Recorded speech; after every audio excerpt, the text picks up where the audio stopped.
അപ്പോൾ നമുക്ക് നികത്താനാകാത്ത ഒരു വിടവാണ് എന്നെല്ലാവർക്കും അറിയാം. ഒരുപാട് തവണ നമ്മളെല്ലാവരും ഈ സിത്താരയിൽ വന്നതാണ്. MT അധികം സംസാരിക്കില്ലെങ്കിലും MTയുടെ ഓരോ ചലനവും നമുക്കൊരു സന്ദേശമായിരുന്നു. എല്ലാവരും അവരുടെ സാമൂഹിക പ്രവർത്തകരായിക്കൊള്ളട്ടെ, മാധ്യമ പ്രവർത്തകരായിക്കൊള്ളട്ടെ, എല്ലാവരും ഇടയ്ക്കിടെ വരുന്ന ഒരു ഇടമാണ്. ഇന്ന് നമ്മൾ ഒരു വല്ലാത്ത പ്രയാസത്തിലാണ് സിത്താരയുടെ മുന്നിൽ നിൽക്കുന്നത്. അദ്ദേഹത്തിൻ്റെ കഥാപാത്രങ്ങൾ തീർച്ചയായും ഒരു മനുഷ്യൻ്റെ നന്മയും തിന്മയും ഒരുമിച്ച് കാണിക്കുന്നതാണ്. അദ്ദേഹത്തിൻ്റെ ഓരോ എഴുത്തിലെയും ഓരോ കഥാപാത്രങ്ങളും അതിൽ നായകനുമുണ്ട്, വില്ലനുമുണ്ട്, നായികയുമുണ്ട്, എല്ലാമുണ്ട്. ഒരു മനുഷ്യൻ തന്നെ, മനുഷ്യൻ്റെ വിവിധ ഭാവങ്ങൾ, മനുഷ്യൻ്റെ വിവിധ രീതികൾ അദ്ദേഹം ലോകത്തിന് പ്രകടിപ്പിച്ചു എന്നുള്ളതാണ് അതിൻ്റെ പ്രത്യേകത. സാധാരണ മനുഷ്യരുടെ പ്രയാസങ്ങളെ ശരിയായ അർത്ഥത്തിൽ നമ്മൾ ഒരിക്കലും ചിന്തിക്കാത്ത കാര്യങ്ങൾ പോലും സമൂഹത്തിന് മുമ്പാകെ അദ്ദേഹം ദീർഘകാലമായി അവതരിപ്പിക്കുന്നു എന്നുള്ളതാണ് പ്രത്യേകത. എന്നെ സംബന്ധിച്ചിടത്തോളം വ്യക്തിപരമായി വിദ്യാർത്ഥി സംഘടനാ പ്രവർത്തന ഘട്ടത്തിൽ തന്നെ സ്ഥിരമായി വരുന്ന ഇടമാണ്.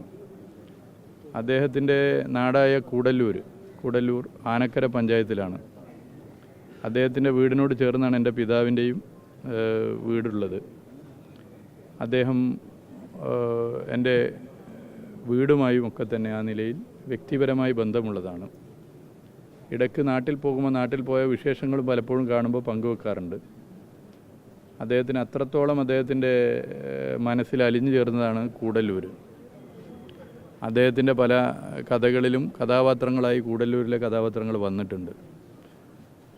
അപ്പോൾ വ്യക്തിപരമായി ആ നിലയിലും ഒരു ബന്ധമുണ്ട്. എൻ്റെ അവിടെയുള്ള കുടുംബത്തിലുള്ളവരുമായി ഇപ്പോഴും വലിയ അടുത്ത ബന്ധമാണ്. അപ്പോൾ അതൊക്കെ അദ്ദേഹം വ്യക്തിപരമായ സംസാരങ്ങൾ പലപ്പോഴും പറയാറുണ്ട്. സംഘടനാ പ്രവർത്തന രംഗത്ത് നിലകൊള്ളുമ്പോൾ, പ്രത്യേകിച്ച് യുവജന സംഘടനയുടെ അഖിലേന്ത്യാ കേന്ദ്രത്തിൽ പ്രവർത്തിക്കുമ്പോൾ, ഓരോ സംസ്ഥാനത്തിൻ്റെയും കാര്യങ്ങളെക്കുറിച്ച് മനസ്സിലാക്കാൻ അദ്ദേഹത്തിന് താല്പര്യമുണ്ടായിരുന്നു എന്നുള്ളതാണ്. പല വിഷയങ്ങളിലും അദ്ദേഹത്തിൻ്റെ അഭിപ്രായങ്ങളും പറയാറുണ്ട് എന്നുള്ളതാണ് അതിൻ്റെ പ്രത്യേകത. സർക്കാരിൻ്റെ ഭാഗമായി മാറിയ ഘട്ടത്തിൽ തുടക്കത്തിൽ തന്നെ ടൂറിസത്തെക്കുറിച്ച് അദ്ദേഹത്തിനൊരു കാഴ്ചപ്പാടുണ്ടായിരുന്നു. വൈക്കം മുഹമ്മദ് ബഷീറിന് ഒരു സ്മാരകം, ഒരു കേന്ദ്രം ഇല്ലാതായതിനെക്കുറിച്ച് അദ്ദേഹം പലപ്പോഴും ചൂണ്ടിക്കാട്ടിയിട്ടുണ്ട്. അതുകൊണ്ട് തന്നെ ഈ സർക്കാർ വന്ന അധികം വൈകാതെ തന്നെ അദ്ദേഹത്തിൻ്റെ കൂടി അഭിപ്രായം വളരെ ഗൗരവത്തിലെടുത്തുകൊണ്ടാണ് വൈക്കം മുഹമ്മദ് ബഷീറിന് ഒരു കേന്ദ്രം എന്നുള്ള ലോകത്തെവിടെയുമുള്ള മലയാളിയുടെ വികാരത്തെ തീരുമാനമാക്കി മാറ്റി അതിൻ്റെ പ്രവൃത്തി ഇപ്പോൾ 90% പൂർത്തീകരിക്കാനായത്. അതിനെക്കുറിച്ചും അദ്ദേഹം സംസാരിക്കാറുണ്ട്. ബഡ്ജറ്റിൽ പ്രഖ്യാപിച്ച ലിറ്റററി സർക്യൂട്ടിനെ കുറിച്ച് അദ്ദേഹത്തിന് കൃത്യമായ അഭിപ്രായം ഉണ്ടായിരുന്നു. ആ ലിറ്റററി സർക്യൂട്ട് എങ്ങനെയാകണം എന്നുള്ളതിനെക്കുറിച്ചുള്ള കാഴ്ചപ്പാട് പലപ്പോഴായി പങ്കുവച്ചിട്ടുണ്ട്. ടൂറിസം മേഖലയിലെ വിദേശ രാജ്യങ്ങൾ നിരവധി ഇടങ്ങളിൽ സന്ദർശിച്ചതിൻ്റെ അനുഭവം പലപ്പോഴും പങ്കുവെക്കാറുണ്ട്. കേരളത്തിലെ ടൂറിസത്തിൻ്റെ സാധ്യത അദ്ദേഹം പലപ്പോഴും ചൂണ്ടിക്കാട്ടുന്നത് പോലെ കേരളത്തിലെ 1 ഇഞ്ച് സ്ഥലം പോലും ടൂറിസത്തിന് സാധ്യതയുള്ളതാണ്. അൺഎക്സ്പ്ലോർഡ് ആയിട്ടുള്ള നിരവധി ഡെസ്റ്റിനേഷനുകളുണ്ട്. ഓരോ പഞ്ചായത്തിലും ടൂറിസ്റ്റ് കേന്ദ്രം വരണം എന്നൊക്കെ അദ്ദേഹത്തിൻ്റെ ഒരു കാഴ്ചപ്പാടാണ്. ഞാൻ ഓർക്കുന്നു, ഈ ഗവൺമെൻറ് വന്ന സമയത്ത് അദ്ദേഹവുമായി നടത്തിയ ചർച്ചയുടെ കൂടി ഭാഗമായിട്ടാണ് ഡെസ്റ്റിനേഷൻ ചാലഞ്ച് എന്നുള്ള ഒരു പദ്ധതിക്ക് പിന്നീട് രൂപം കൊടുക്കാനായത്. അത് തദ്ദേശ സ്ഥാപനങ്ങളും ടൂറിസം വകുപ്പൊക്കെ ചേർന്നുകൊണ്ട് പഞ്ചായത്തുകളിലെ ടൂറിസ്റ്റ് കേന്ദ്രങ്ങളെ വികസിപ്പിക്കുന്ന ഒരു പ്രവർത്തനമായിരുന്നു. അത് അദ്ദേഹത്തിൻ്റെ കൂടി ഒരു ചർച്ചയിൽ ഉയർന്നു വന്നൊരു നിർദ്ദേശമായിരുന്നു. ഇങ്ങനെ വളരെ വിശാലമായൊരു കാഴ്ചപ്പാട് അദ്ദേഹത്തിനുണ്ടായിരുന്നു. മതനിരപേക്ഷത നിലകൊള്ളണമെന്ന് എപ്പോഴും അദ്ദേഹം ആഗ്രഹിച്ചിരുന്നു. പ്രത്യേകിച്ച് കോഴിക്കോട് അദ്ദേഹം നിലകൊള്ളുമ്പോൾ എപ്പോഴും അദ്ദേഹം മതനിരപേക്ഷതയ്ക്ക് വേണ്ടി ശബ്ദിച്ചിരുന്നു. മതനിരപേക്ഷതയ്ക്ക് വേണ്ടിയുള്ള ഓരോ ഇടപെടലുകളെയും അദ്ദേഹം എല്ലാ നിലയിലും പ്രോത്സാഹിപ്പിച്ചിരുന്നു. ഇപ്പോൾ ഈ ബേപ്പൂർ ഇൻ്റർനാഷണൽ വാട്ടർ ഫെസ്റ്റ് തുടങ്ങുന്നതിൻ്റെ പല കാരണങ്ങളിൽ ഒരു കാരണം അവിടെ നേരത്തെ നമുക്കൊക്കെ പ്രയാസം നൽകിയ ചില സംഭവങ്ങളുണ്ടായി.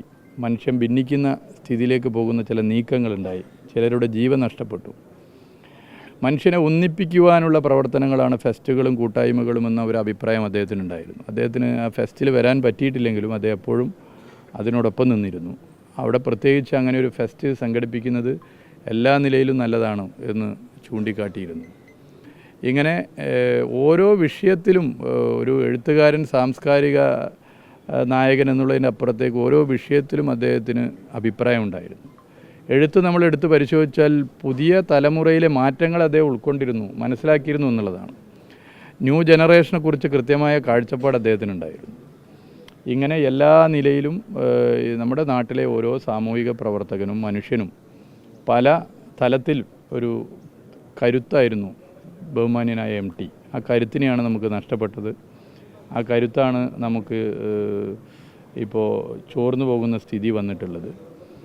ഇവിടെ അദ്ദേഹത്തിൻ്റെ കുടുംബമായിട്ട് ചർച്ച ചെയ്ത് അവർ കൂടി ആഗ്രഹിക്കുന്ന നിലയിലുള്ള കാര്യങ്ങളാണ് ചെയ്ത് മുന്നോട്ട് പോകുന്നത്. ഇന്ന് ഇപ്പോൾ ഉദ്ദേശിക്കുന്നത് നമ്മൾ കൃത്യം 5 മണിക്ക് കലക്ടറും കൂടി നിൽക്കുക 5 മണിക്ക് ആണ് സംസ്കാരം നടത്താൻ വേണ്ടി മാവൂർ റോഡ് വൈദ്യുതി ശ്മശാനത്തിൽ നടത്താൻ ഉദ്ദേശിക്കുന്നത്. ഇവിടെ നിന്നൊരു 3:30-ക്ക് ശേഷം പുറപ്പെടാനാണ് ഉദ്ദേശിക്കുന്നത്.